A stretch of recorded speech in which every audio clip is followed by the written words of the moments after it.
recording the session. Okay, everybody, welcome back from your long break. I'm going to go back into courses for a second, if my computer will allow me. And then CAD, class sessions, and session 9. So this week is set up much like the last week's, as we're working on SketchUp currently. I have the homework and quiz folder where I have a note that says, before taking this quiz, be sure to watch the class session video again and also review the AutoCAD importing, preparations video, tape measure video, and 3D warehouse video under extra videos. So you're going to watch all of those. Some of them have references. I'll try to get the buzzwords and information that I want on the quiz in as I'm talking tonight, but anything that I miss, and it should be hardly anything, will be in those videos, but they're also really helpful. Sometimes I have to speed through things so they give a little bit more detail, or it's just a different voice. People learn a different way. They might click through things a little bit slower. So please review those videos when you're doing your homework, or if you have any questions. I think they'll be very helpful to you. We might watch one of them during this class because it just is that helpful and it lays everything out very clearly without making you buy a big book for this class. So here is your homework session information, and then we have the quiz, and then our session 9 homework on importing, which I'll come back to in a minute. I want to go back and look at the class session 8 because there were some things. Pay attention in this class as you ask me questions throughout the week, or as we have questions at the end or during a class. If I think there's something I can find a video on, I might post it. I don't always add an announcement because I already had enough announcements as it is throughout the week. But I'm constantly updating information in our folders. So I had added differences between Mac and PC, and then I kind of give a note that says this video outlines the differences, and then it says that the main parts of what you want to focus on are in the first 3 minutes, but it does go into some advanced things about that for the users that are interested. I have 3 or 4 users now that are using a Mac, and it kind of talks about the different verbiage or toolbars and how you can figure that all out. And then I had this that I posted just for Robin last night. I had not very many students that came to my lab hour session, which is fine. If I don't know, I haven't reviewed any SketchUp homework, so maybe that's just because it's a little bit easier. But we walked through, I think, twice in a different way, once for Mac and once for PC, how to do the homework, where we just went through it kind of step by step. So if you're very much struggling, you can come to my lab hours, and I feel like that'll be a good time to review everything. As opposed to that, I think everything else was here, but those were the 2 main videos that I've uploaded and added. I wanted to talk a little bit about midterm grades. If for any reason there was outstanding grade that I was forced to put a 0 in for you because you just hadn't completed it on time, and I have to have a number in there in order to get that grand total that I turn in. If you want to fill that in with a grade, even if it's now 10% reduction every week and you're only going to get 10%, but it's better than a 0, email me and let me know that you're turning that assignment in. I don't know if after I enter a 0 how that all works. So if you want to go back and complete some of your work, let me know that you're finishing it so then I can grade it for you. Outside of that, I think really let's go back to the class session, focus on session 9, and we'll review some of the extra videos that are in that file that I said you need for your quizzes and also for the class today. Okay, so in here I have 3 different web links: AutoCAD importing and presentation preparations, tape measure tool, and 3D warehouse. So if I'm looking at my drawing right now, I have my nice default tray that's open here already on the side, but I can add my tools and windows. I can manage my tray. Here's my 3D warehouse that we're going to be talking about that I can access from Window 3D Warehouse. or I could have accessed it from this icon that's kind of a box with the warehouse coming out of it. And there's a video available on that that talks about what that is. We'll see if we get time for that. I want to focus on importing. Importing things is under File in the menu bar, Import. And we're going to go ahead and watch this video because it's super useful in a slow breakdown with step-by-step instructions. And then I'm going to modify a little bit of the direction. So let me make sure our links are working correctly and we'll watch this. I wonder if I can get the audio on. Okay.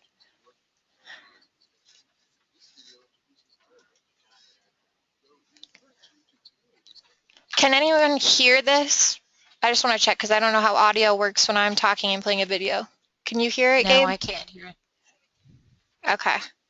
If you can't hear it, then I can go ahead and walk through it, or I can kind of narrate it too as he's going through it. So basically, he's talking about how currently on the screen there is a drawing from AutoCAD. And in our week, we were talking about drawing walls from scratch. But if we go ahead and pause these individual screens, it says SketchUp will import DWG files and DXF files. For our class, we're going to be focusing on the DWG files. It says consider the following tips before importing any CAD file. Let it go to the next slide. Turn off all unnecessary layers such as dimensions, furniture, etc. Try to simplify the drawing to just the walls. If you plan to create a detailed SketchUp model with doors and windows, leave those on as well. And you'll want those as reference points so it's easier for you to draw. So keep your doors and windows on.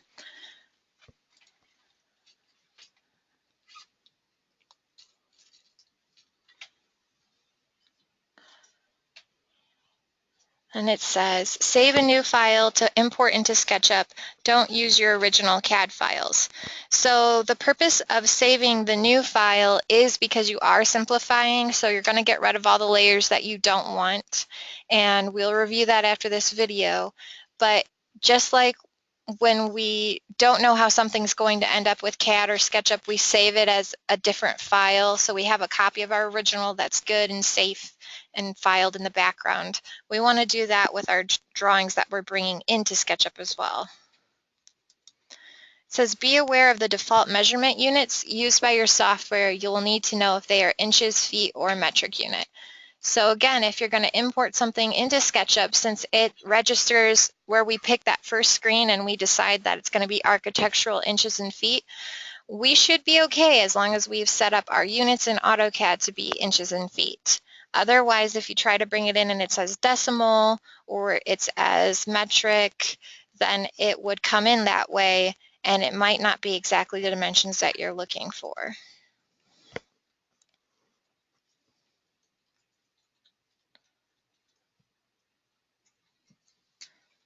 All right, so then he says, let's go to SketchUp. Pause. So he's just looking for a drawing to start with, and I'm going to escape out of that window for a second. For your homework, I'm supplying you with kind of a dummied down version of a file. We don't have the time in this class for you to re-import your entire drawing from AutoCAD into the model that I've already done, where I've taken the time to do the pitch of the roof for you and all the walls and putting it on separate layers. I have time to teach you how you would do that. It's just to have you rebuild everything from scratch would take forever. So I'm going to make it a little bit more simpler. It will be different for the 108 students versus the students who are only in this class, but again, that's broken out in the rubric and it'll explain those differences. So for the students in this class, and you'll all benefit from listening to this in class instructionally, when I give you a drawing online this week, I am going to be posting boathouse, floor pan, bathroom, limited layers. So I'm going to go ahead and open this guy up. I wonder why it's saved as an E drawing. Hold on. do not accept.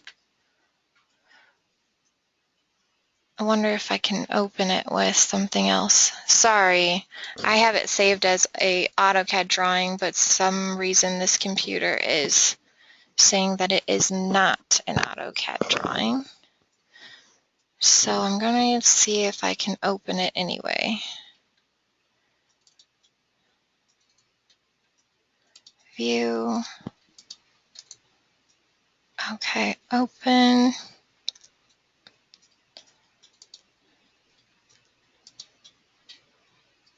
Maybe I'll say accept and see what happens. Well, this is unexpected. I apologize for the problem that I'm having. I'm going to try really quickly to download it from my other computer as a DWG file and see if I can't get it to open that way. So 1 second, bear with me as I try to take my hard drive out and do that. And let me see if any of my older drawings are even. No, everything is showing up as this e-drawings. Okay. Does somebody else have a flash drive? Can I borrow it? Just in case it's my external hard drive?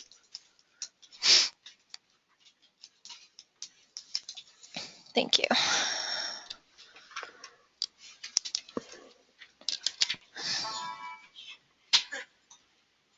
Okay. Bear with me. I just have to see if I can get the drawing. It might just be there's too much information on my external now.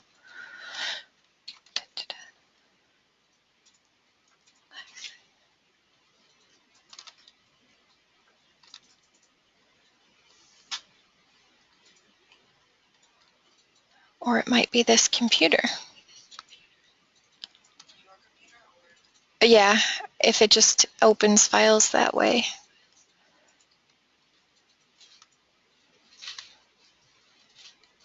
I know they had that set up on my computer that they gave me for school, and I couldn't open drawings on there either. So I'll check with Caroline's flash drive and see if I have any luck. Nope, it's all the files that are drawing files on my computer. AutoCAD? Yeah. If I open AutoCAD and then open the drawing, it works. Okay, I'll give that a try. Okay, so Caroline is suggesting to open 2014 first and then find the file and open it? Yeah, go to like File, Open. Okay. From inside AutoCAD.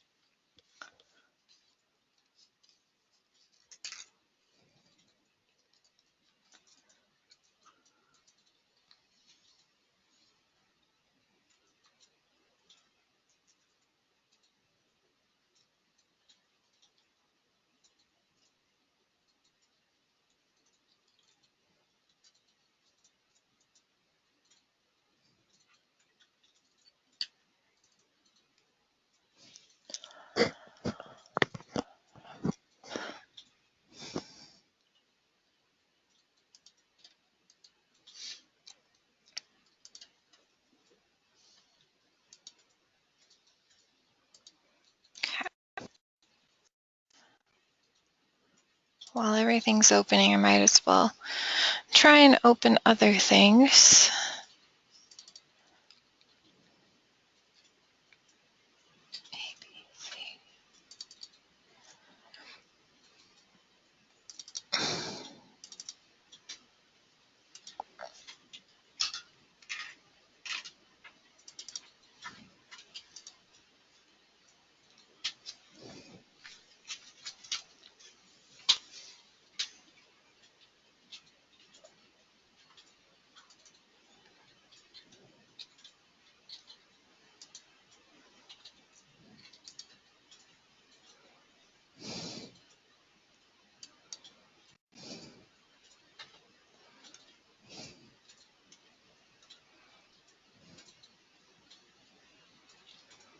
Okay.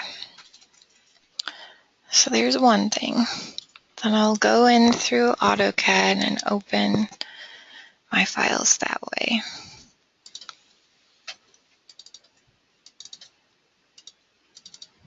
All right. Okay. So this is what I'm uploading for you.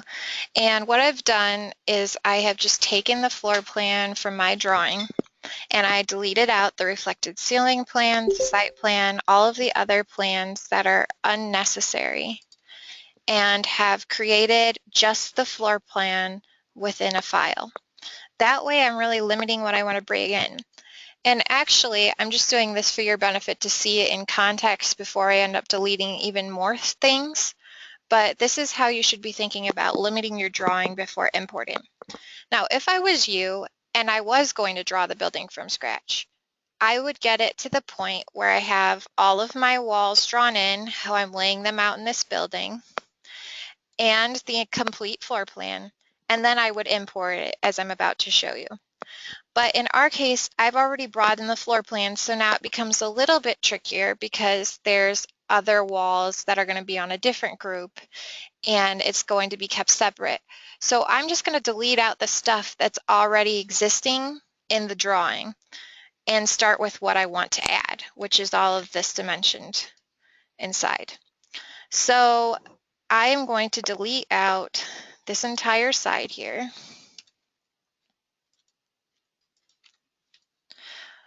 If you notice, I've added a door here. I can go ahead and delete the wall on this side because I know that the door goes flush with that wall. And then I'm going to delete the outside wall here, the outside window, and I'm going to actually leave this interior wall as a reference as a corner in the house. And I'm going to delete out the pipe chase. And I'm also going to delete out the dimensions. They'll be in there for you to use, and you can save this file as you want to, but I don't really need them at this point. I don't need the column, so I'll just delete out everything that's unnecessary, only the walls I want to bring in. And I know you guys drew this room, what I'm calling the master bedroom, and this will be my bathroom, but I don't know how well you did at it, so go ahead, and if you want to, you can just download and import this week and start fresh. It was just to see that you were starting to use SketchUp and knew how to do it correctly. Somehow I deleted out. Okay. So I want to leave that far wall in that I deleted. So I went backwards. So besides from deleting the actual items that I don't want, I'll leave that guy. I can go ahead and look at my layers that are in here. So now I only have install notes, title blocks, def points, bathroom walls, and furniture, supposedly. Now my work, and that's what I'm working from, is an existing work file, hides in layers that you can't ever delete. So you'll see what happens when you have a bunch of layers that you bring into SketchUp. So I'm ready to import this into SketchUp. I'm going to go ahead and save this as to my desktop so it's easy to find. Boat room, limited layers, and I'll say walls so I can find it and save it as a DWG. Then I'm going to close it out. Okay, so then I'm going to go into a SketchUp file that is not my boathouse file, which I have open already. And that is architectural units. So then from there, I'm going to go to File, Import. And from there, I'm going to choose the type of file that I want to import. So in my case, it's a DWG AutoCAD file. And then I'm going to find the location where I've saved that file, which is my desktop. And then I'm going to click Import. And then I can close. Now, if we were to watch this video, he's working from a little bit older version. It's kind of similar. His comes up with a text box that says, do you want to check where your origin is and all of that. AutoCAD is pretty good in these newer versions about placing your drawing at the point of axis so you don't have to arrange it. But if it didn't do this, if it didn't nicely find the corner and put it in there, you could select the entire drawing and rotate it until it was square with your axis. So I'm going to zoom out a little bit. And then I'm going to show you how it is. So the other difference between his video and what I'm doing, and it could come in different ways for different programs. I'm assuming since we're all working in 2016, things have really gotten a lot better since his video. So this came in as a beautiful group. It is already grouped for you. In his version, or in older versions that some of you might end up working on in the lab until they update them, it could come in like this, exploded as a bunch of individual lines. And he talks about how the issue with that is kind of what we talked about originally with the stickiness of things sticking. There's other issues with AutoCAD if it doesn't come in as a beautiful group, where sometimes, like you'll find, or I was able to find when grading your assignments, we haven't connected every wall perfectly. And if you have not filleted every corner perfectly or made sure every crack and cranny is filled in accurately, it will have gaps and it won't be able to create the faces as you sketch across the top or as you draw rectangles from point to point, and it could get kind of funky. So by using this as a reference instead, as the group that it comes into, so I'm going to make it a group again, I'm just treating this like a sketch that I'm going to, or like a tracing paper. I'm just going to go right over the top of it and draw over it and use the points that way. And it just keeps it nice and clean. So now I know that what I want to draw is all of these wall lines. And I'm simply finding the endpoints. Someone asked me, how do I know if it's straight? Is there an ortho tool that you can use? Nope, it's not like AutoCAD, but our ortho is really our axes function as that. So the blue, the green, and the red. Some of you might have trouble seeing this, and if you're colorblind especially, if you are colorblind, please let me know. I don't know if there's anything I can do about it, but I could look into that for SketchUp. There's a red line that is showing up, it's kind of flashing underneath there, and that's telling me that I'm straight and accurately on that line.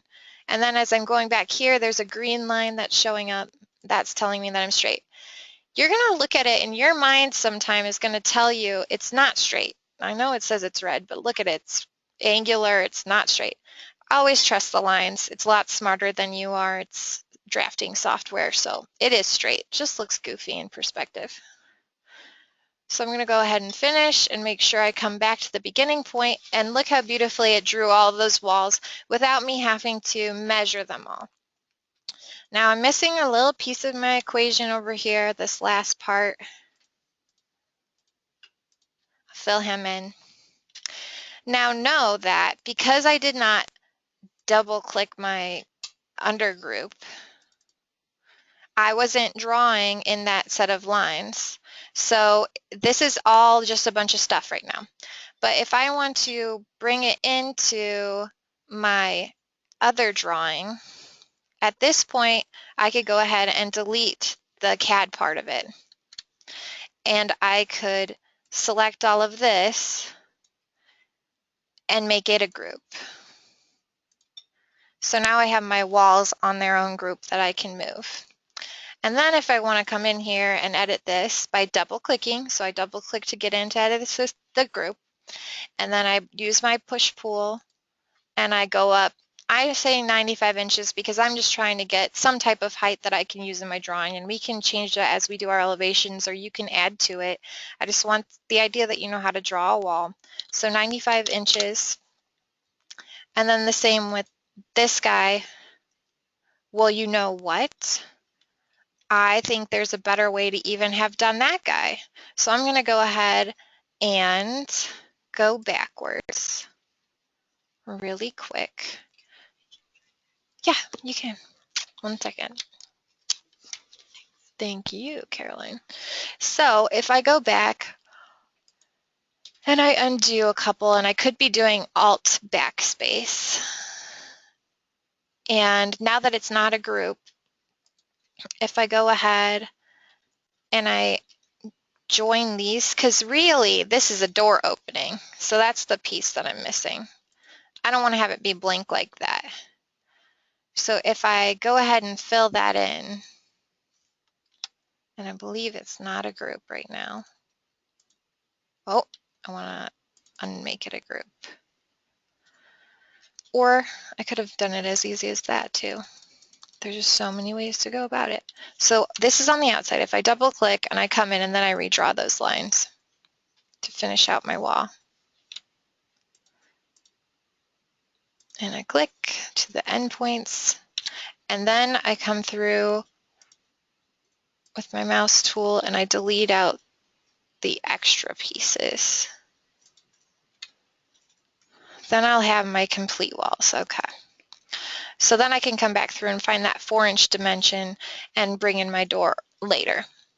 So now I have this whole group that I can move. How can I get it into my boathouse drawing? And really, a quick check that I didn't do on this one, but he talks about in the video, is for your sanity, always check to make sure that your drawing is accurate to what your CAD drawing said. So you can just use your measure tool, and I have it kind of off of the screen right now, and I have a bunch of stuff hiding it, so you can't see it. But if I come through and I move this trace so you can see my lengths and everything in the corner there, I know that this one, oh, see, we already have a little bit of trouble. Oh yeah, I extended it. So that is right, 15 foot 4 1/8. And then this one is 11 foot 3 7/8. And let's check our thicknesses. 4 inches is right, and then this should be 6 inches. Okay. So I had changed the size of this room actually from your homework because I thought the bathroom size was too big. So go ahead and import this and it'll go a lot faster than your previous homework. So once you have your walls drawn and you've checked that your dimensions are right, so I know my wall thicknesses are right and my bathroom is how I want it, I can take this, and it functions as if you're working in lots of things, Blackboard, a Word document. If I want to copy this, right now I have it selected. I can come in with my mouse tool and make sure it's the only thing selected and do Control C, and that should have copied it. So then when I come into my boathouse drawing, right now I already have a set of walls in here from when it was the smaller room. I can delete that out and delete that out, and then do Control V, and it will paste in my new walls.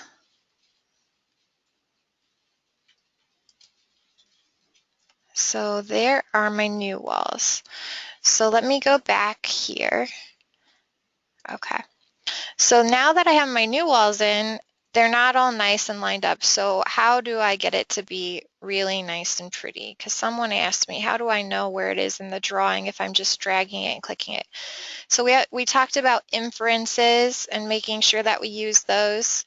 We want to make sure that this wall is attaching. It kind of snaps, and in a video I posted, I said I don't know how to explain it, but you actually feel it snapping without feeling it snapping. You can tell that it's kind of magnetizing to that wall. So I also saw that it said an intersection point with the end point. So I know that that's square with that wall on that side. And then I know from bringing it in that this wall is supposed to meet up on this side. So if I use my move tool, and I start pulling it this way until it's a little bit away from that wall down there, and I can zoom in, and I see it's still going, so I can keep moving it in until it's all the way inside the building.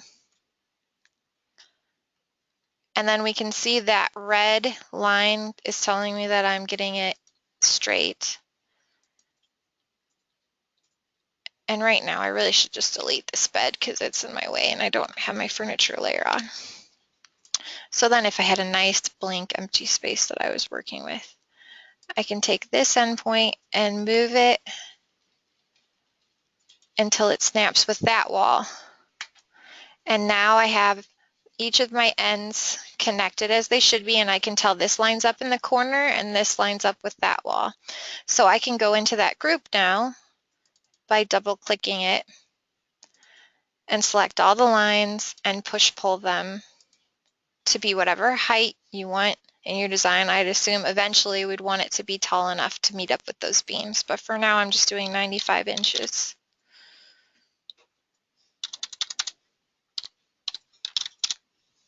And enter. And then you have your walls. Then you can click to get out of it, and there, they're set in place. So you've just imported some geometry from AutoCAD. You kept it on a beautiful group. You brought it in and you placed it appropriately. Now you could have also drawn this in from SketchUp to start with by using your measure tool and measuring each and every line. I want to talk about some things that would help you to do that and help you as you want to add a door or a window. So some tools that are useful to you. If I go up under my view part of my menu bar, so under my menu bar view, there's a couple of different things that can help us in drawing our geometry. Guides, for instance, is very helpful. I think I've had it off in the last couple of classes, but if I turn guides on, and we can tell by going onto view, and now there's a check mark by it, if I turn guides on and then I use my tape measure tool, and for instance, this door we weren't able to bring in because we wanted to do it as a nice wall. If I want to come over 4 inches, 4 inches, then it says there's a guide point here. And then if I bring it up, and I know my door heights are 80 inches, now there's a nice dotted line that I can use for drawing on as a reference point to help me know that it's straight. And then I want to come over 36 inches. And these are not the same as using the line tool. I'm using the tape measure tool to create guidelines that you can see they go straight up and all the way across, and that way I can go back and trace over them to create actual lines. So big difference between tape measure tool and creating kind of a construction line versus using my line tool. But now I have this box and I need to draw lines on it, so I'm going to use my pencil tool, and I can find the points that it snaps to, my guide points, and it'll snap to the guide point again and the guide point again and all the way to the bottom. And we'll let it think about this and hopefully not crash our entire computer. All right. So now I've created the door, but there's still no hole for anyone to get through. So how do we go about doing that? And I'm missing a step again. I'm just so not used to this. So here's an issue that you'll find in your homework. At least it helps us work through those. So I've drawn this beautiful guide, but I wasn't in the walls. So if I go to do anything right now, it's just sitting on top, just like we were tracing over it. What I really wanted to do is delete these lines. And I'd want to go into my walls again so that I can push the door through the actual drywall. So I'd have to come back through with my tape measure, and let's see if it still pulls in my guide point, so that's useful. So it snaps to that guide point, and then if I come up 80 inches by typing 80 inches, and then I come over 36 inches. And then I had this issue last night too. It was drawing lines, but you couldn't see them. All right, so let me see if it actually exists or not. Yep. Okay, so that might happen to you in your homework, and I can honestly not explain it except let's see if it'll come in if I turn my edges on. So this is another thing. Right now you'll notice my model looks a lot softer than your models, I'm assuming. I have my edge styles off. So when I turn my edge style on, now you can see your door, and that explains why it was disappearing. Usually I work with them on, but 2016 it defaulted to off for my computer as I started today. So if it's not showing up when you're drawing your lines, then turn your edge styles on. That's under View, Edge Style, Edges with a check mark by it, okay? So now I can see this guy. Now I want the door to just to be a complete opening, and in order to do that, I have to snap to a point that tells it that I'm pushing it all the way through. So see this end point on the top corner of the other side of the wall? I'm going to click to that, and that way it goes all the way through. If I hadn't done that and I just pushed and clicked, sometimes it'll disappear, and yay, it's great that that happened, but a lot of times it'll push all the way back and leave a face on the other side, and then either you can't get rid of that face or you have to double click and delete that as its own deal. So try to, again, let's undo that and look at how I did it. I don't want you to push through like this. See, I was lucky that it worked. I want you to learn to use the push tool, start pushing back, and click a point on the other side of the wall. So this corner is a good reference point, so it knows it's deleting all the way through. But there I have now a good opening for a door. Okay, and I knew the 4 inches because that was given to me in my AutoCAD drawing, which will be posted for you on your homework. All right, so that's how to cut a door, and if I wanted to cut out a window, I would do it the same way. I can show you that really quick, although that's not on your homework. So let's imagine if we're back in our walls, and for some reason she wants to have a window right above her bed. I can start a rectangle, and then I could come up to my push-pull tool and push it. And now look, if I push all the way through, you're seeing how it's going all crazy. I don't want it to do that, so I want to make sure I click to the edge. That was another side of the wall, so I clicked to this edge on the other side, creating a window all the way through. And then you would go into the warehouse, and we'll talk about how you can load in your doors and your windows to fill in your holes. Okay? And you'll notice on this model, I had very little time to build the entire building, so there's some things that don't exactly line up. If you want to fix those later, you can, but for the most part, it's pretty good as it is. But there's a little holes in it, so I'll take responsibility for those. So undo, push, pull, and I'm going to undo the rectangle because I don't want that window in her bedroom. Okay, so now that is what my non-108 students will be doing for their homework minus a bunch of furniture that they're going to be loading in. So students who are in 108, EDSN 108, I want you to bring in more walls, and I specified on the rubric what I want you to do. I said if you brought in walls for this week's homework that you're turning in, but they didn't have doors on them, then I want you to bring in another room that does have doors to show me you can cut through a door. And then really, it's up to you guys. If you should be doing a little bit more than the students who are only in 115. So if you want to complete as much as your model as you can, I just need to see that you're using the tools in the same way, you're able to build walls. And then for you guys, I'd like to have a copy of, if you're hand drawing, send me the hand drawing. If you actually have a CAD copy of it, send me either a PDF or a drawing file of your CAD so I can check and see that you are in fact sending me the walls that you're building in your drawings. I'd like to see that you are using it and aren't just throwing whatever you want into my class so that they're lining up. So I think I put that direction into the homework this week inside the rubric. But the fun part of your homework is going to be the furniture side. Now, I'm not trying to win any design awards on this one, so I'm just loading in furniture as a reference for you guys, but eventually maybe I'll go back through and make this an awesome assignment for myself. Let's look at how we use the 3D warehouse. So I don't know how much you guys got to play with it on your own, but again, here's the icon for the 3D warehouse. It's a box that's opening. And there are thousands and thousands of models on here. But not only are there models of furniture, there's also textures such as this. You can have kits and texture libraries for tile, hard surface, laminate, Corian, wall coverings, everything you can imagine. Paints, they have samples of it that they've just tiled out, like this one being shown here. Let's go ahead and take a look at your exact rubric.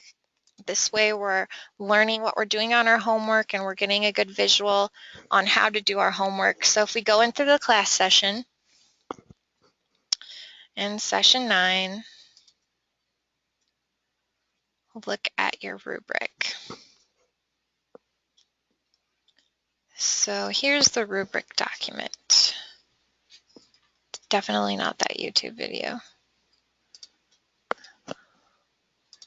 Okay, open it from here for now. So EDSN 115, very similar to 108, just you're doing what I'm giving you to do. So for the living room space, download seating for 6, a piece of wall art, and an accessory. For the master bedroom, I want you to download a queen bed, a dresser, a writing desk, and a piece of wall art. For the dining room, I want you to download a dining table that can seat at least 8 people. And then I want you to cut the doors out of the master bedroom walls. The door height 80-inch by 36-inch. And then, of course, I want you to import the bathroom walls from the AutoCAD connected with the master bedroom. And it just says the steps that you would do that I just showed you on the video in order to do that.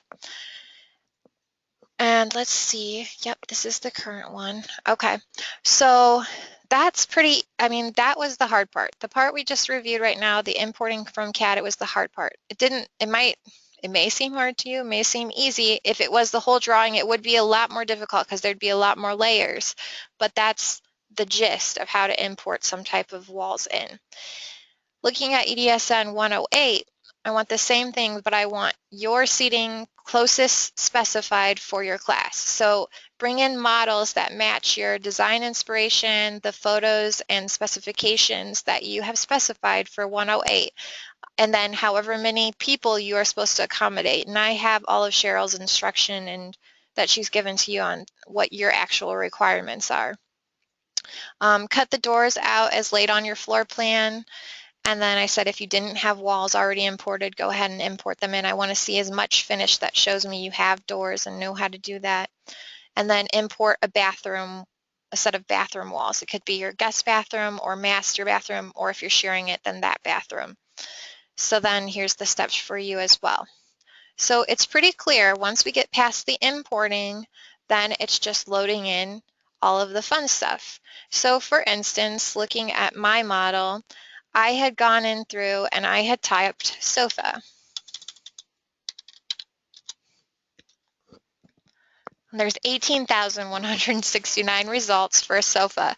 So if you've got the time, I'm sure you can find something very close to what you're looking for. Now, if you can't find the exact thing, find something close enough that when we later learn how to edit these, or even if you have your own time to play around and draw and edit, that it will look almost alike. I mean, there's got to be something, whether it's rectangular, partially round, that's just about what you're looking for, that you yourself could modify it and make it work for your project.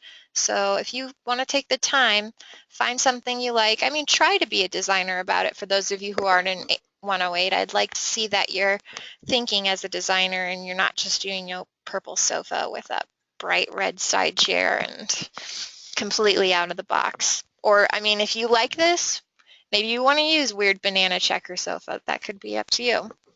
But 108 students, I want to see that you are doing your required project work. So here's a nice sofa, but I will show you what I brought in for my sofa. Pretty blah. Okay. So I brought in this seemingly transitional sofa because the house is fairly old. It has these lovely parquet floors that we can't get rid of, and we're not allowed to change the exterior in 108, so we're stuck with a lot of stuff. I brought in that sofa, but when I brought in the sofa, I think you could see in the warehouse, and let's see if it pops up in a different window. Darn it all. when I was in the warehouse, my sofa came in as a set of furniture, and that'll be what happens a lot of times.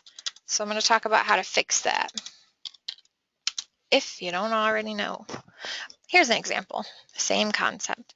I download the sofa and the chair, but all I want is the sofa. In order to download, I pop up this window right here. It gives me details on the model I'm about to put in my model. Created by this person at the agency in Stockholm. It talks about the style, and then it says how you could find it. Some things actually exist. Some will be from manufacturers that you can purchase. Sometimes that's how I base my projects. A lot of times going into future projects, especially commercial design, a lot of their furniture is available in here. I mean, it's not a great thing to do, but if you really want to visualize and you are using SketchUp to do it, you could think about what is available in SketchUp and how would you tailor your design around that, or what manufacturers have SketchUp models and how would you tailor your design behind that, because then you'll have all the models available for you so that you can create your drawings, as opposed to picking some really out there furniture from a magazine that exists nowhere for no one to purchase and then not having a good representation of that in your drawing and having a really hard time doing that. You want to work smarter, not harder. So that would be my suggestion to you as a student. Here's some collections. If you like this, you could click on that. And it tells you the size. So it's quite a few kilobytes, and these models can get very hefty. But I'm okay with downloading it, so I simply click download this model. Now it'll say load directly into your SketchUp model, yes or no. If I click yes, it'll show up in the boathouse. If I click no, it'll open in its own drawing. That's the difference between the two. I'm going to click yes because I like working from my one, and look, it just dropped it right there. But I don't want it in here right now. I'm just going to pull it out here into the grass for my outside seating. So if I come through and I grab my mouse tool, right now it's a group. So I can double click to get in the group, and some models will be nice. And this just shows you how lazy people can be. Let me zoom into my group. Some models will be nice, and this within the group, they will have this as a group. So then I can easily delete it out and just be left with my sofa. But some people don't want to take the time. Now let me see if I triple click if it'll, yeah, it's not going to. So it's just the whole process of going through and deleting out the things that you do not want to be in your living room because someone didn't take the time to group them. And so you have to do that work, Lord forbid, and delete all the buttons until you're left with one sofa and no more chairs. I'll zoom extents because I'm getting lost in my model. Oh, I hear me across the room. So if I come around the corner so I can get a good visual on this side where there's two more legs hanging out, I'll just select those. And yay, at least those are grouped. And double click out. And now I have an individual sofa.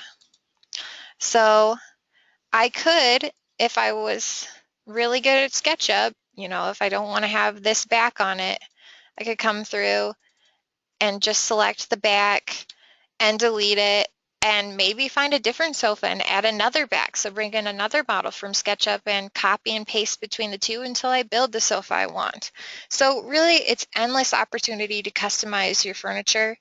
And once you get the idea of basic shapes and protruding, you could do a nice rectangle. Curves are a lot harder. That's more advanced SketchUp. So I would say for your use in this class, combining pieces that already exist is what we'll be focusing on. But I can post videos if anyone has interest in that. And the more advanced, I can totally do a video folder for you that's separate from the session. So I'm going to go ahead and delete this because that got the point across that we can bring in different models and make them smaller, delete out what we don't want. So I do want to say this about the warehouse. I don't know if anyone has tried it, but I would say 3 times out of 5, it's going to crash on you because it is a lot of information. And it's either going to do something when you go to download, it won't close your drawing. I'm not saying that your SketchUp will close, but it'll just freeze and it won't let you go any further. That's just the warehouse. That's how it functions. Sometimes it works and sometimes it doesn't. Now, if it freezes in here, it'll let you close it and then you can close it. But then again, if I try to just open it again by clicking on the warehouse button, if it had frozen once, it's going to stay frozen until I close the whole drawing, save it, and reopen it, and then I can start looking again. So that's just an annoying happenstance that is part of SketchUp that I've found over the years. So let's see accessories. What comes up for that? Now I did quite a bit of searching. Here's some accessories, but what was it I ended up typing that you have to think smart and different in the warehouse because it's not always how I would intuit as a designer things to find. So then I did decor and I got more of what I was looking for under accessories. So that's a helpful tip for you as you're looking for items to place as accessories. Artwork will come up with a lot of artwork. That's pretty intuitive, but accessories look for the kitchen, the stackable jars with the fruit, or you're just gonna go through the trash because there's some weird things in here too, but clocks, jars, so many things, hinges. I mean, how some people choose to label their stuff. This is the good and bad thing about having open source network of images and models is anyone's going to save it however they want to save it. So you're going to have a pendulum.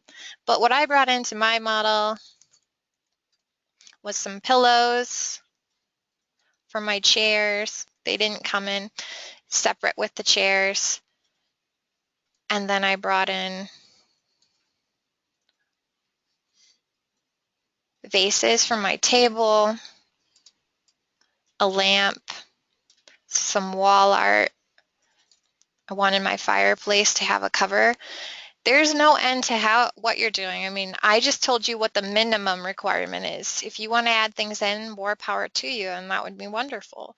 But it's really endless. Lighting, accessories, artwork, furniture. Now notice, when I'm looking at this drawing, these are some really ugly Herman Miller chairs right now. And as a person who works at a Herman Miller dealership, I do not like that they're coming in like this because they're actually very nice chairs in real life. So why is it coming in like that? Well, earlier when I was having issues finding the lines, I came to view and edge style, and I had turned my edges on. And we talked about how it's a polygonal drawing system. So there are no true curves. And because there aren't true curves, when someone does an amazing Herman Miller chair like that with all of those curves in it, it's a billion polygons.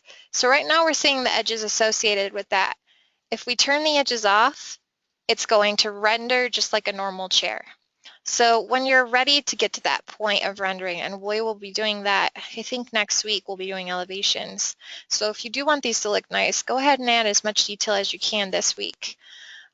That's how you'd get to have a nice clean look to your chair. You would simply turn your edge style off when you're ready to render it. All right. Now, something different if you're thinking outside of the box and you want to fill in space because you aren't in 108, but you want this to be a nice polished, finished project and you want to fill in the weird spots, we have these window wells or areas that we can do something with. So I went in and I searched window seat and I actually was able to bring in a bench, and the owner of this home is a writer, so it has some book storage in the arm of the window seat, and I just added that to fill in the holes so that when I'm doing a nice clean rendering of the space, maybe from the kitchen, I can see everything at once and have a fun view. Scrolling 100 times. That includes my window seat, and I'll orbit it. The funnest part of SketchUp is finding yourself in your own model. And we'll talk about scenes, but that's very advanced, so we'll get to that later. And so for now, I have to just orbit for you. But if I'm looking through to the kitchen, to have that nice window seat in the corner is a nice detail for my rendering. So I'll orbit a little bit, and then it just fills in that gap instead of having a big open spot by the window. So something to think about. Details like that, you don't necessarily have to do that if you don't want to, but that's another thing about the warehouse. It doesn't just have chairs, it has some architectural details that people have already worked through. So for window seat, let's see, there were some that you could just set in. If I actually put a space, there's built-in bookcases. Here's the window seat I chose. Here's one that's just drawers with a nice cushion top to it. So, like I said, work smarter, not harder. And then if you find something good that you want to modify, like bookshelves, and then add in a soft seating piece within that, it's not always about doing all of the work, and it's not cheating and it's not copying. You want to modify things. So even though I loaded in that bench, you still have to do the work of completely resizing. I had to delete out half of this side of it and change all of that, delete out the windows. I mean, it's not simple, but they're open source models that are meant to be shared and used to create better design. So why create an entire built-in desk yourself if you can come in and modify this one that's already half done and choose the pieces you want from it. But we're going to talk about how to see things because it does get so hard to look at visually. So I'm going to teach you kind of a simple way that I was using as I was working with my model this week. I'm going to turn my edges back on. So under View, Edge Style, Edges.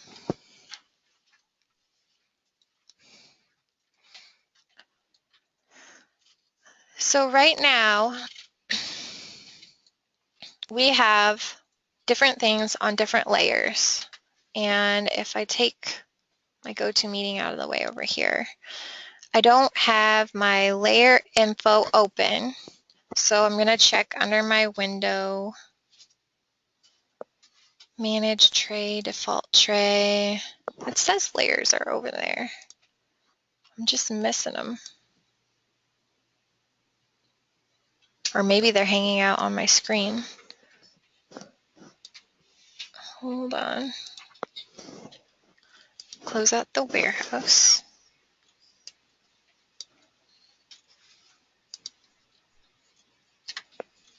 There they are, way at the bottom. And still I can't see them all.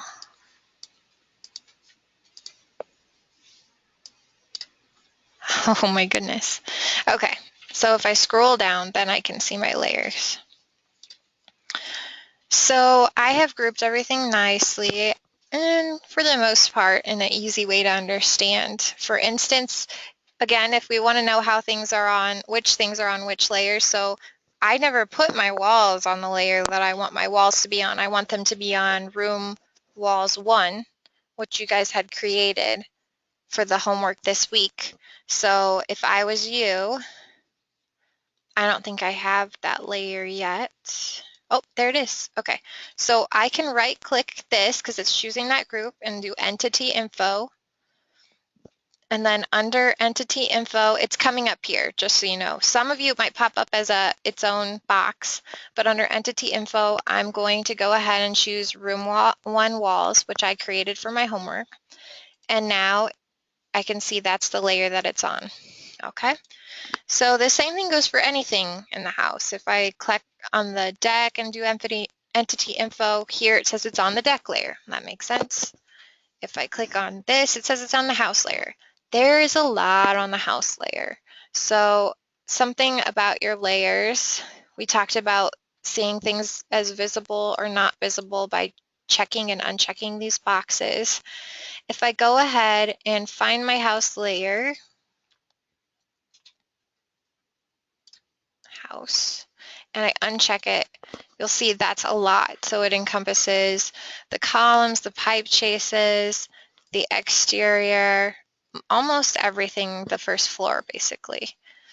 So it makes it really hard though when I go to get my bed in my master bedroom to see things. except by looking at them from an aerial view, which when you're placing furniture really isn't that bad because you do have a good perspective on everything. But if I want to do an elevation later, how am I going to be able to do that with this wall in the way? And once you get the bed in there, it's even worse because you can only zoom in so close towards the bed, and I'd rather be out here looking at it. So I could come in here and really I could create, let's see, let me look at my book really quick because I want to double check my house directions. So this is the east side of the house from what I can tell from the plan. So if I come in here and I say east wall,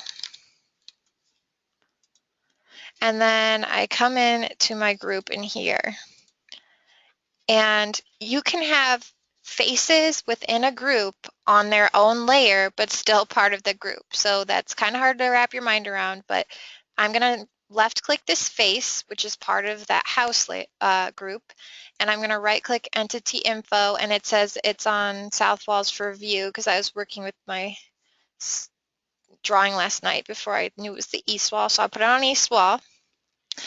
And then I'm going to go ahead and get out of here.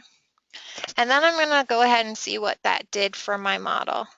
So if I come down to my layers and I'm looking at it and I want to find that east wall and I turn it off, I can see that it turned off that outer wall and there's still a thickness, and here's my windows. Well, I know my windows are something I can turn off because they're on their own layer, so I can go ahead and turn that off, see how much closer that gets me to seeing in my room the way I want to. So now there's at least a big hole, but I still have this face that I want to put on another layer. So I could even double click into the group and right click that entity info and put that on east walls. And now it's off. And the same for the framing that's causing me to not be able to see into this room. I could go ahead and click on those individual faces. Now, I don't only want the faces in this case, I also want the lines or the edges that are associated with them. So I would have to triple click. Okay. And then I would do entity info, and I'd keep going through this. I know it's unfortunate, but it's all about grouping and layering in order to see what you want to see. And I could get rid of that until I can see clearly into that room. And I'll do these last two. Entity info, it doesn't even have a layer, so east wall. And then click that guy, entity info, and put him on the east wall. All right, finally a clear view of what I'm trying to look at. So now they're all on the east wall instead of being on the house, but they're also on the house layer. So if I turn on the east wall layer, if I find him,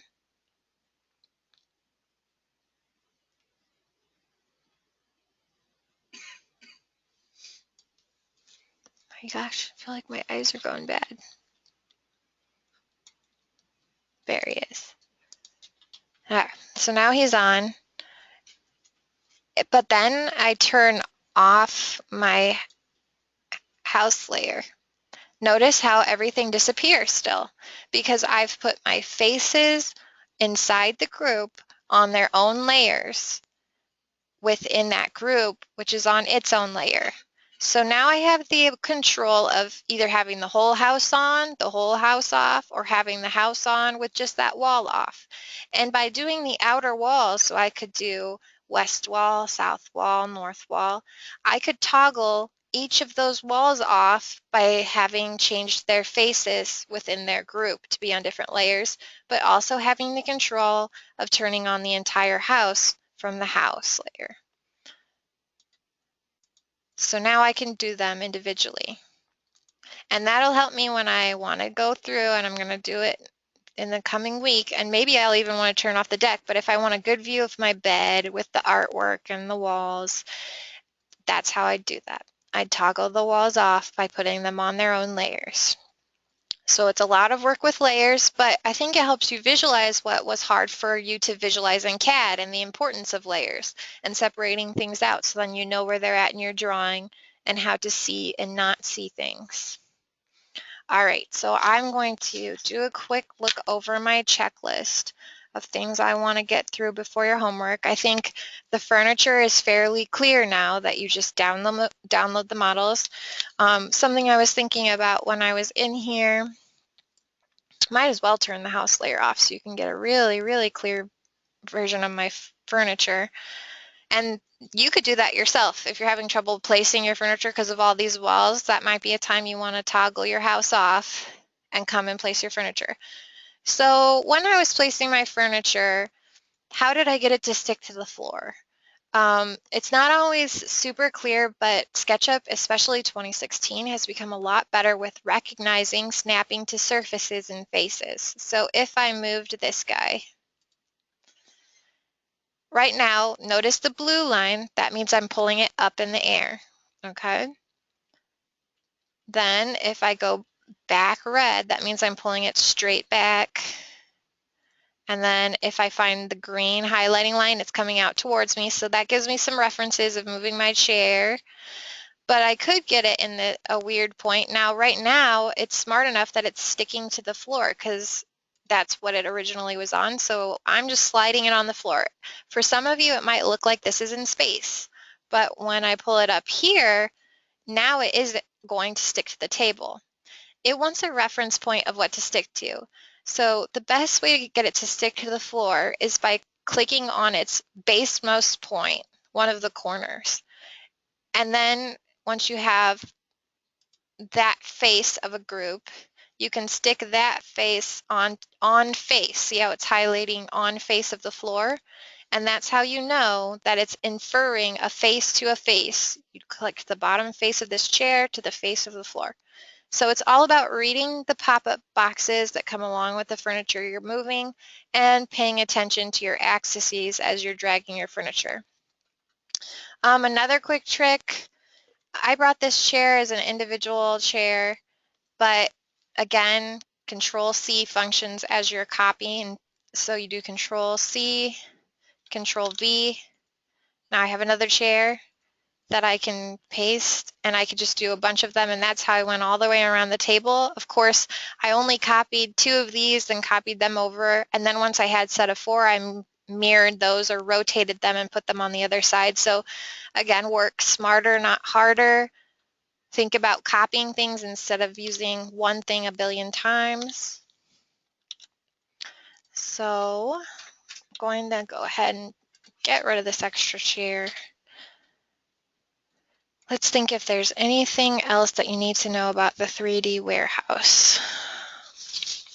Control V is how you paste. So Control C is to copy and Control V is to paste. So I got through all of those tools for tonight and our outline. Oh, okay. So things to know about our CAD drawing that we brought in earlier. When I bring in CAD, the drawing comes in with all of the layers that are associated with it. So here's a piece that I'm missing for your homework. So if I open up my layers from in here, we never looked at that. Tools, window, 1 second, default tray, layers. Oh, here he is, hanging out down there.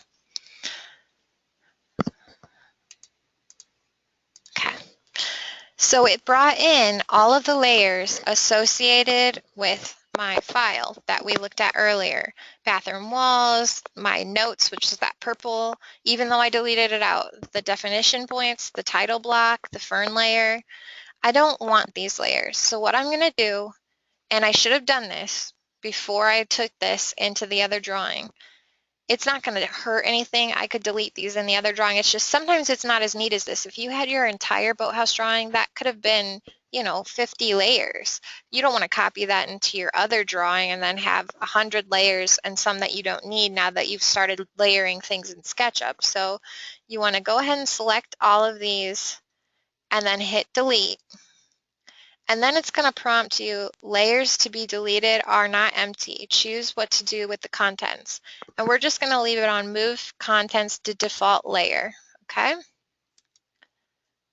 So what that did was it merged them all together and put them on layer 0. Then we want to come in and say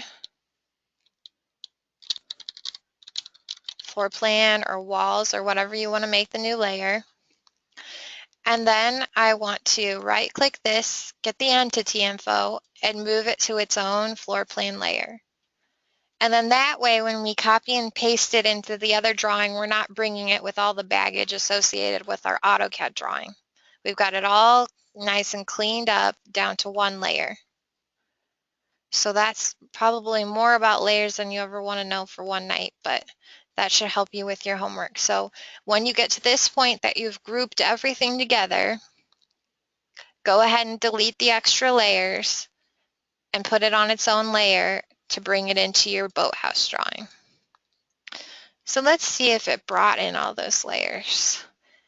I don't know if because it's a group, so we're looking for fern or okay, so good. So it looks like, well, nope, there's def points, and I don't want that in here, so I'd have to go through and manually delete all those ugly layers that I don't want.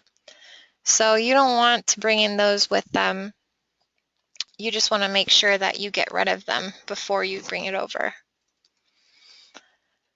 All right, so one thing that I didn't put, and I can type this into the instructions on your homework. I think I have an updated drawing somewhere, but I have a bed on this wall, and it's up to you, but the door, I put the door here, and then that's the only set door. You need a door to get into the bathroom over here. I was going to have a bed, and then I was going to have a dresser on this wall, so I needed to leave space, about 24 inches of space plus the jamb, so that that dresser could sit here, and then the door was going to open into the bathroom. So I want you guys who are not in 108 to place that second door and just add a cutout so that the people can make it from one room to the next room. But I didn't specify that on the drawing that I sent to you. So just so there's no confusion, I will come in to your homework. And I don't want to be in here. Under your homework, we'll say session 9, importing. Ah, I see. Go back.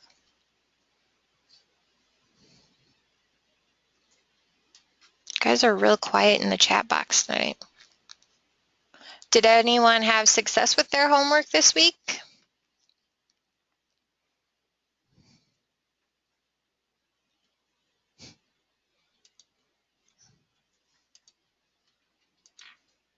Wasn't bad. All right.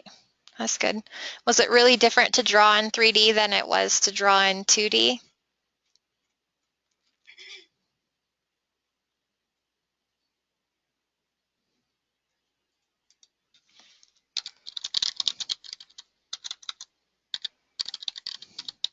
Yeah.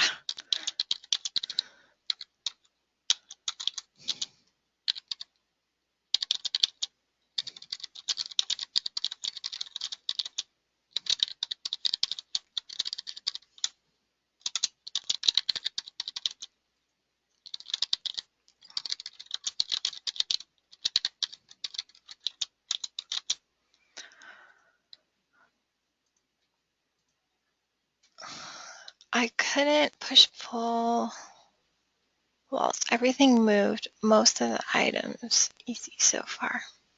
Interesting. So when you use the push pull tool, it didn't bring them up at all. Or everything would move at once.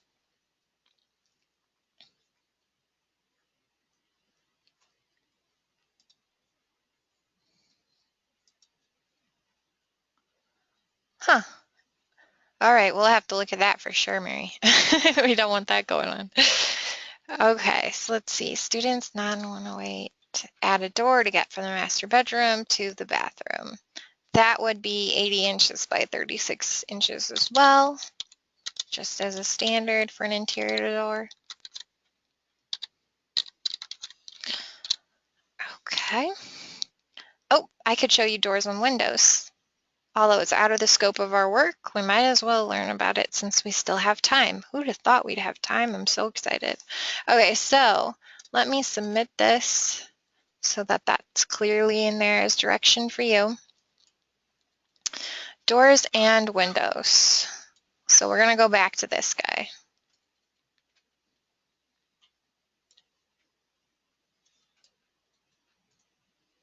My beautiful window seat. Okay, so if I'm looking at adding a door, this could not be slower. I'll orbit around.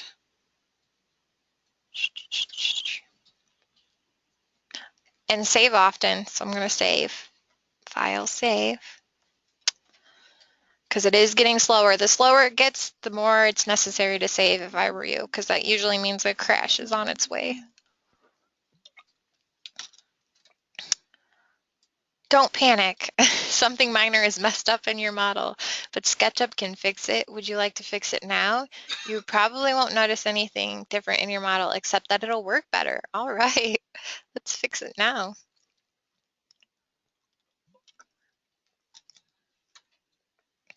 That's awesome. Okay, so let's go back into our 3D warehouse.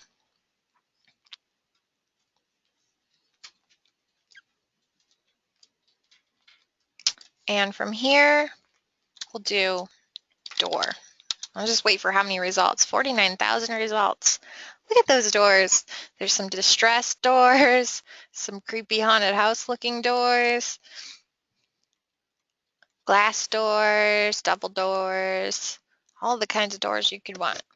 Okay, so my interior doors. Want something boring, nothing too fancy. It's an older home.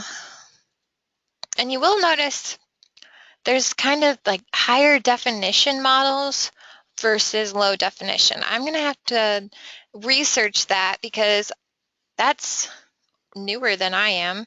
And I think it has to do with the rendering programs. So if you bring in these very fancy, realistic doors, it's not going to render fancy and realistic with your model if you don't have a plugin. So I wouldn't do that because it'll look kind of odd with the rest of your model unless you're buying a plugin and you're learning to use it on your own time. I would stick with a standard model that we can just paint and add our own materials to. So the hardest part of my day is just going to be to find a normal door. I'll just stick with this dynamic door. Download. Yes. Okay, here's my door. So I'm going to come out here and then I'm going to see if, okay. So right now I'm just going to use this door outside of the group so we can mold it a little bit to how we want it. I'm going to snap a point in inference of the on face to the end point in the group.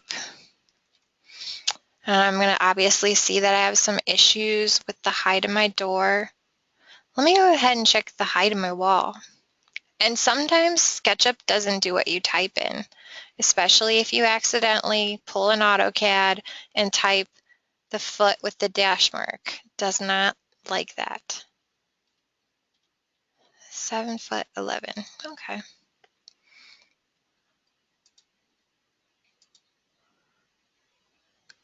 Nah, never mind.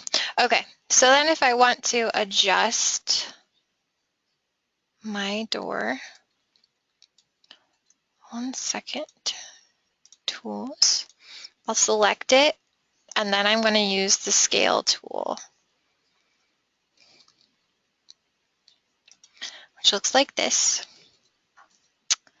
And then I'm going to come through And I should be able to get a corner, but it's giving me trouble because of the wall. Select a grip and move to scale. So I'm going to go ahead and move this out so I can better see the corner. Okay, then I'll try and scale it again. So then if I scale, I can bring the height down, hopefully. And I can bring, it looks like it's in two different sections. So it all depends on what type of models you bring in. If I double click in this model, let me grab my tool. Okay. So it looks like it adjusted itself without me fixing it. Odd. Seems too easy almost. But anyway, that's how you do it. It just didn't have as many grips as I'm used to. Usually there's a grip here, a grip on each corner, and a grip in the center. So it really will depend on how the person drew the model. But if you move it then with the top corner, ooh, edit, undo, and then escape out, so then you can move it outside of its group. So I'm not moving pieces of it. And you want to make sure your purple point says endpoint in component and matches up with the endpoint in the actual door. So here I can see that it adjusted the size too small, and I'd have to keep, before it was too big, and then I'd want to go back and adjust it. But that's how you do it. You just align it with the endpoints to fit in the frame, and then you would just keep scaling it by clicking on it and then clicking scale, and then going through and adjusting its scale by clicking. And then you could go through and somehow when I kept clicking and I got into the model more, it ended up adjusting the door. So if I scale the door, I'd have to select all the pieces and parts. So let's load in another door and see, because they're all different. So I want to show you that for sure. If we come in and we get a different door, and I type in, let's try interior door to be a little bit more specific since there's so many models. Ooh, that would have been bad. That's why you're not allowed to drink in the lab. And then, oh, this might be a good example of what happens with the 3D warehouse.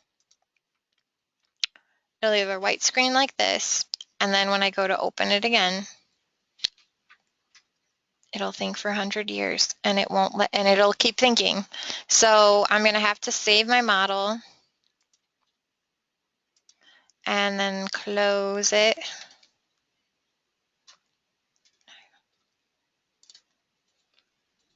I want to wait for it to respond. This is another thing you'll get.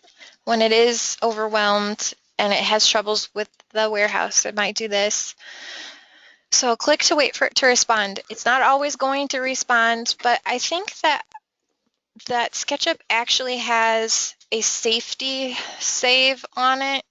So if it does crash, it'll try and pull up. Like sometimes it just worked through that. So do let it. I mean, be very patient. I've let it sit for 30 minutes sometimes when it has that error message. Do you want to wait? Yes. So be patient with it. If it doesn't work, it might crash. And then when you open it, it might have a saved version of itself that you need to resave, just like AutoCAD sometimes prompts you to do.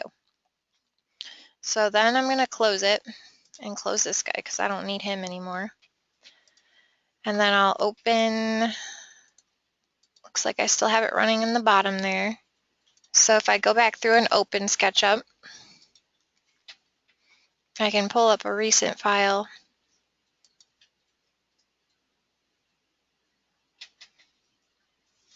But not that one. So if I want SketchUp model session 9, this is the one I was using.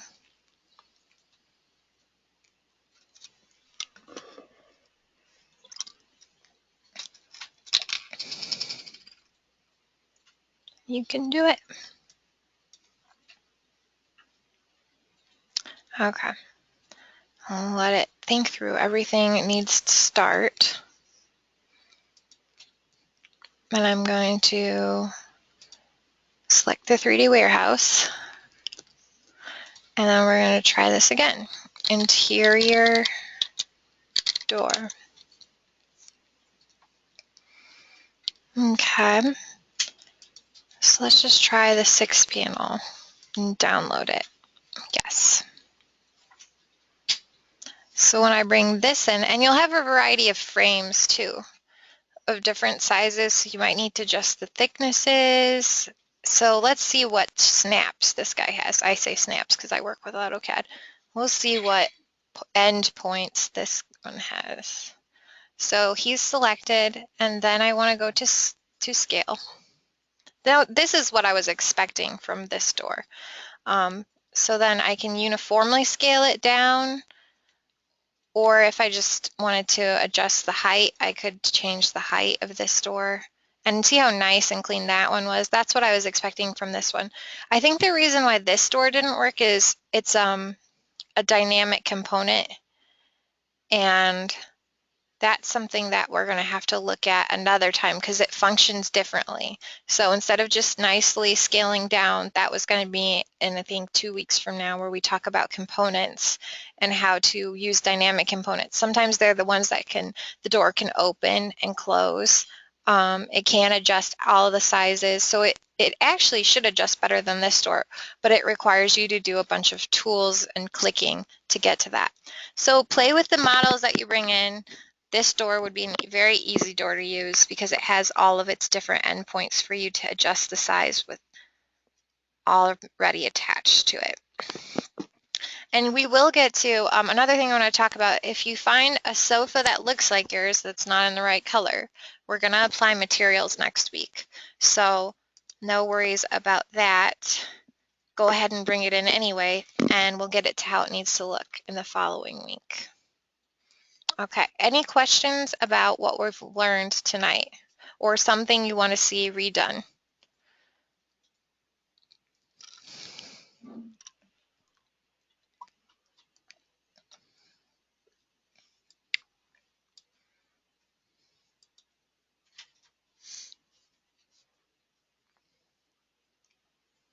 You guys are making it easy.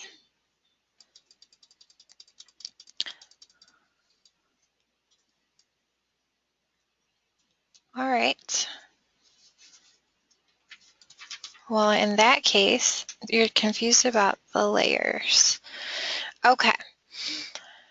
So is your confusion maybe the part about the AutoCAD and combining the layers, or you're confused about when I started to do the faces within a group?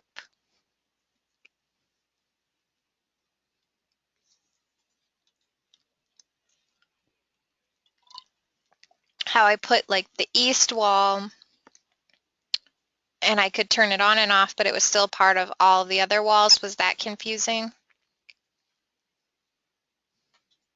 Okay, and it is confusing. So basically, the best way to think about it on a smaller scale, let me come in here and find my tools. Snap these up here really quick. So right now, I have made this model easy for you to use by creating big groups. The ones that make the most sense, obviously, are the deck. So we have a deck, and if I orbit around to look at the deck, or not orbit, I always grab the guy. If I turn around here, and we'll think of him instead of thinking of the whole house, because this might be easier. So here is my deck, and it's a group, and the group is labeled deck, so it's on the deck layer.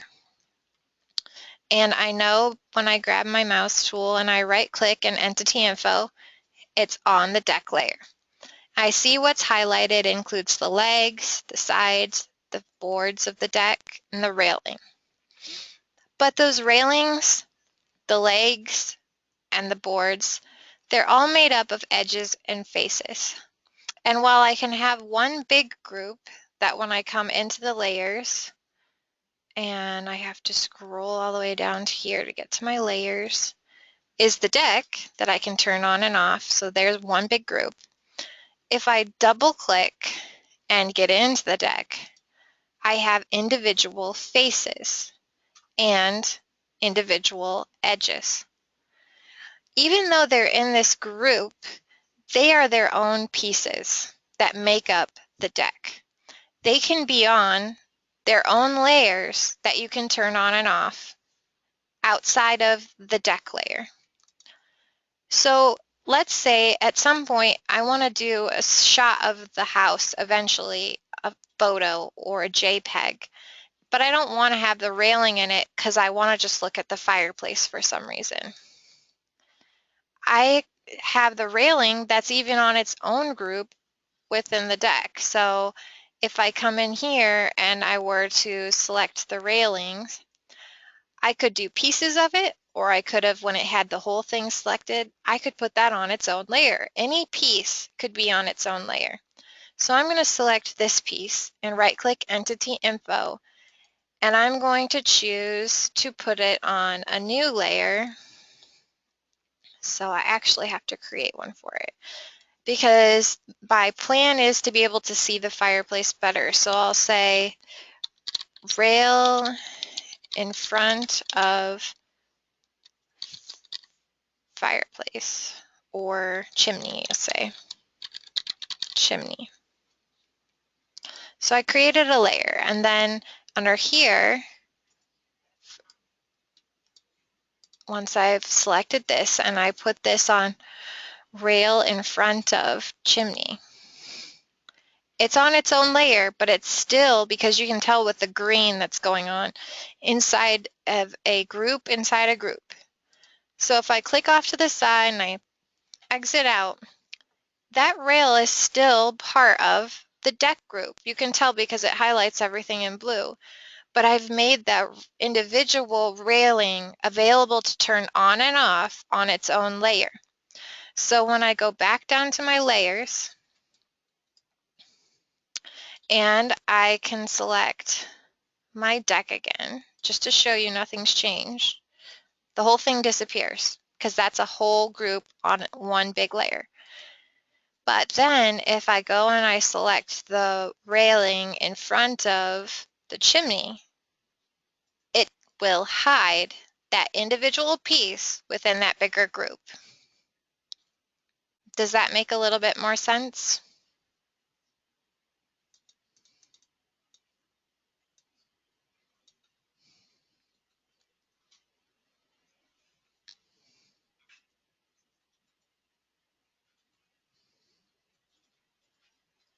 You're welcome. And I bet it will make more sense as you try it, because visual things like this are all about clicking it and trying it for yourself once. So let's see. Tan says, when I draw the wall in the house, I can't push it up to make the wall height. All right, Tan, I'm going to share your screen. Is that okay? Can I share your screen? Oh, okay. Do you have it all as a group, your walls? Okay. Did you double click to get into the group before you started to try and push and pull them?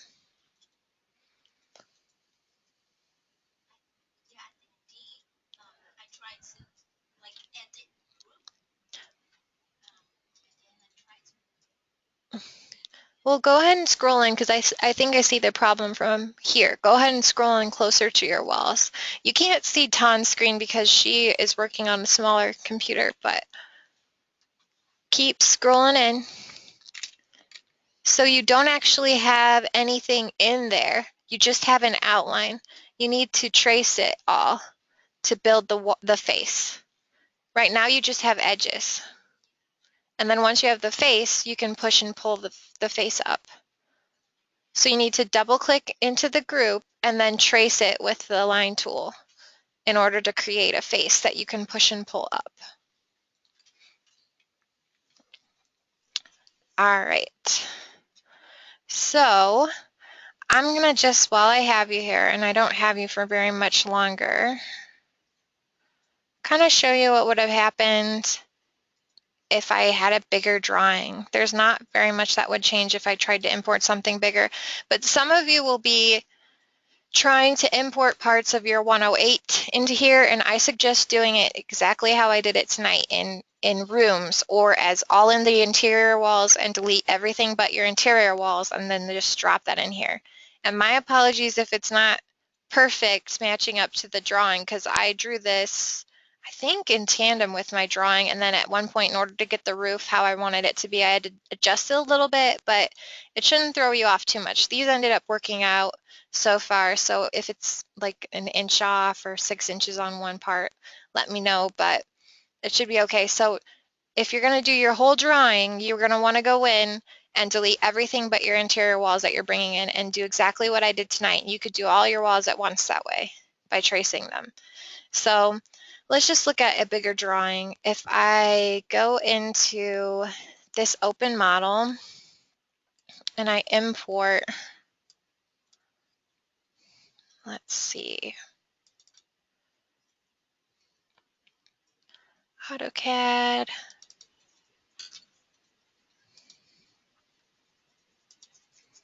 This will be a big one. Close. And it can do big. So here's back when we had the entire floor plan, and then we were starting to do our section drawing. So it can bring in ginormous files. That's not a problem for it. And then, like we said earlier, we'll just kind of recap on the issues with the layers that you want to take care of. So when I go down to the bottom, and here's all my layers, it brought in core, layer 2, tag dimensions. I don't want any of those. So I'm going to go ahead and grab everything by selecting them. I'm just clicking and pulling up by holding down my left click. I select them and delete them, and that moves to the default layer. Okay, so they're all on 0. I create a new layer, boathouse, and then I can, and look, it brought it in nice with the axis. It comes to a corner point, so that's a nice new feature of SketchUp. Entity info, and I put it on my boathouse layer. And now I'm ready to, if I was you or you were me in the beginning, draw the entire house.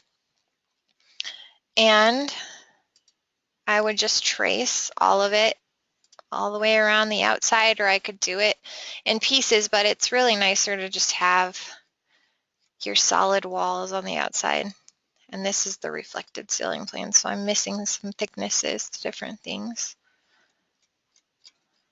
But I can come through and it's going to automatically click to all of the corners. And let's pretend I did the whole thing, but in reality I'm only going to do part of it. And I'm missing a thickness there, but that's okay. So it doesn't take hours, you know, to do big walls. I'm having you do interior walls. I think the layers are the hard part, to be honest with you, of what you're working with right now. But once you get a hold of it and you get used to tracing with your pencil tool, and then you can come in and you know all of your exterior walls are, for our case, we have a little bit of a difference where the pitch of the roof comes up, but we know the basic is, you know, if we want it to be 105 inches, I don't know, something that you're raising it to. I can do the whole exterior of the building in probably under an hour for sure. And then once I figured out how to put my windows and doors in, I could come through and do that. Now, if you keep your CAD underneath here and you don't feel like looking at everything by going back and forth and cross-referencing, remember you can use your tape measure, and if your guides are on, you could kind of draw up where the windows are. And if you know your height, you could find the point and then draw up. Okay, I know it's supposed to be this tall, and draw over. So keeping your model underneath there is useful. Then you're able to just say, okay, I know there's a window here, and I know there's a guide here, and go all the way around, and then you'll have some type of idea. For for this project, they told us the sill height in the book. So I knew everything was at, 26 inches off the ground, and then I could just go through and cut all the holes above there for my windows based on the various widths. So that keeping the floor plan underneath and pulling up guidelines using your tape measuring tool can be a big time saver for you.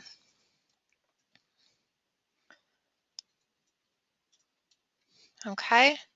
And remember, this is only useful to us because it's already in a group. If your drawing comes in not in a group and a billion lines, you should be worried. At that point, you want to group it yourself. So if it comes in funny in a bunch of pieces like this, you're going to want to go ahead and select everything and then make it a group. All right. I think that pretty much concludes class for today, and so I'm going to go ahead and dismiss you.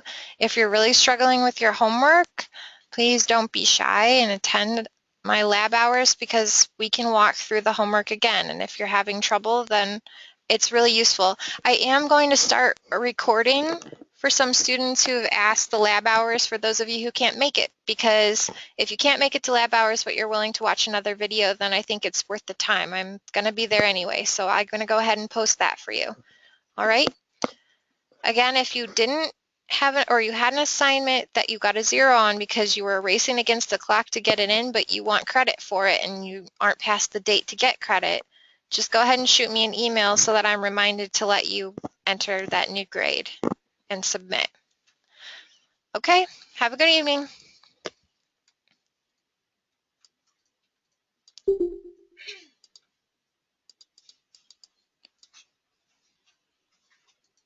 Did we see all we need to do for homework? Yes, you saw everything you need for the homework, Mary. Allison, Mm-hmm. this is Robin. Hey, Robin. I went ahead real quick at the beginning of the class and I pulled it up again and I did that assignment Mm-hmm. and I've got it on my screen, so I'm kind of Scared? I want to try to yeah, but I want to save it to send it to you, but All right, well, let me share your screen so then I can at okay. least say you did it, and then that way if anything happens, you're set that I can go, you did it. So if you turn it in late, I know you did it once. And This is the third time I've done it. I feel like I'm a pro. you're a SketchUp Pro. There you go. Haha, that was a software joke. All right, so here we are. Looks good to me. A little fuzzy, but but I think it's just your computer. Okay, Okay. so But then let me. that's what we were supposed to do, right? I And mean, how this is come you? what you wanted. Oh, you're saying that weird thing about the trial version, and then we're hoping that when it Yeah, runs up, then it's going to have you enter your code in. So that's what I I'm guess. banking on. If not, you paid. Did you get a receipt for your payment? Yes. Okay. I All mean, right. I'm sure I did in my email. Okay. Well, then let's go to File, Save, and then let's look at where you're saving it. Save as. Well, do a save as for me, actually. Okay. Hold on a minute. I inherited a daughter. Not Hey, that you don't have girlfriend. enough I going. know. Hey, Brian. It acts like it's locked up now. My Just computer seems to run really slow when I'm in here. gotcha. Okay. Okay. Night night, baby. It's just Try gonna get again. smaller as you or slower as you add more stuff to it. Okay. Okay, so where's it? It's going. Look where it's going, Robin. It's going to the net cache. You don't. So change. So before you Where's save it it, going there? change the pathing to where you want it to go. So it's not letting you choose. Choose to the side. Choose your desktop. Yep. Okay. There you go. All right. Now save it as something. Oh, I can't even type right now. Boathouse corner. 03/17/16.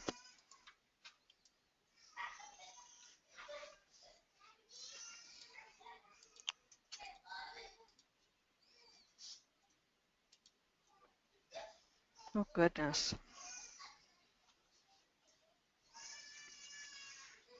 Okay. All right, so let's see if it's on your desktop. Okay. You don't even want to close out of it. I know. I just, lordy. All right, I'm sorry, where do you want me to go? Go to your desktop. If you can find that in Windows. I cannot use that. I can't either. This is relatively new for me, so. There it is. Yep, click it. Click that tile. Okay. Well, that's okay. Here, let me kill all this stuff. All right. Boathouse. All right. And that's There you it. go. Okay, so I'm going to try to attach this because I had my other stuff already in there, and then I realized that the one that says Boathouse Corner was the other one that I had done like from scratch where I was trying to side walls. And then that's when I went in to try to get the right one and realized I have a problem. It's not there. I don't know why it's not there, blah, blah, blah. So, okay. So we put that on the desktop. I think it was that net cache thing that was really wrong. Like that's a temporary file thing. Okay. Okay, so there. Okay. All right, so I'm going to send this in right now. Okay. Okay, great. Thank you. Yep, thank you. Yep, have a good night. You too. Bye, Robin. All right, bye-bye.